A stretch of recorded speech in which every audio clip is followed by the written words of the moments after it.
আমরা ফুল দিতে এসেছি, তো আমরা এখন ফুল দিয়ে বাসায় চলে যাব। কেন আপনি ফুল দিলেন? কারণ আমরা এখানে আসছি, তাই আমরা ফুল দিলাম। ভাষা এর জন্য আসছি, ফুল দিতে আসছি। আমি চাই আমাদের সংস্কৃতিটা আরও উপরে থাকুক, আমাদের কালচারের কাছে যাতে এটা হেরে না যায় আমাদের ভাষাটা। আমি বাংলাদেশে থাকি না, দুবাই থেকে এসেছি আজকের এই দিনটা দেখার জন্য। এই প্রথমবার আমার শহীদ মিনারে আসা, এর আগে কখনোই আসেনি, খুবই ভালো লাগছে। ভবিষ্যৎ প্রজন্ম এখন তো সবাই ইংলিশে কথা বলে, যেহেতু ইংলিশ মিডিয়ামে পড়ে। আমি চাই সব বাচ্চারা যাতে প্রপার বাংলাতে কথা বলে। যখন আমরা ফ্যামিলির সাথে কমিউনিকেশন করি, যেটা বাংলাতে কথা বলার চেষ্টা করব, ইংলিশটা না বলি। তখন এখনকার বাচ্চারা তো অনেক ইংলিশ বলে। আমি আজকে এসেছি ভাষা শহীদদের প্রতি শ্রদ্ধা জানিয়ে শহীদ বেদিতে ফুল দিতে।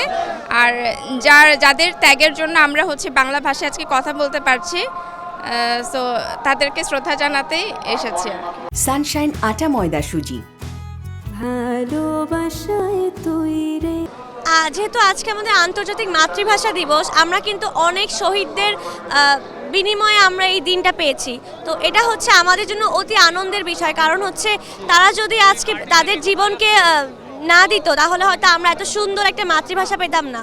তো আজকে এখানে আমার আসার মুখ্য উদ্দেশ্য, আমি অনেক ছোটোকাল থেকে ভাবতাম যে আমি এখানে আসবো, খালি পায়ে এসে ফুল দেব, কিন্তু কোনোভাবে হয়ে ওঠেনি ওটা। তো আজকে বিশ্ববিদ্যালয়ের শিক্ষার্থী হিসেবে প্রথমবারের মতো ফুল দিচ্ছি, এবং তরুণদের উদ্দেশ্যে যেহেতু আমরা এখন নতুন একটি বাংলাদেশ পেয়েছি, তো নতুন বাংলাদেশ হিসেবে এইবার যেমন এই বছর আমরা কোনো দল বা সব দল মিলে যেভাবে এসে আনন্দের সাথে ফুল দিচ্ছে, এটা কিন্তু আমাদের জন্য অতি আনন্দের। কারণ এখানে আমরা কোনো ভয়হীন বাধাহীনভাবে ফুল দিচ্ছি, স্বাধীনভাবে ফুল দিচ্ছি।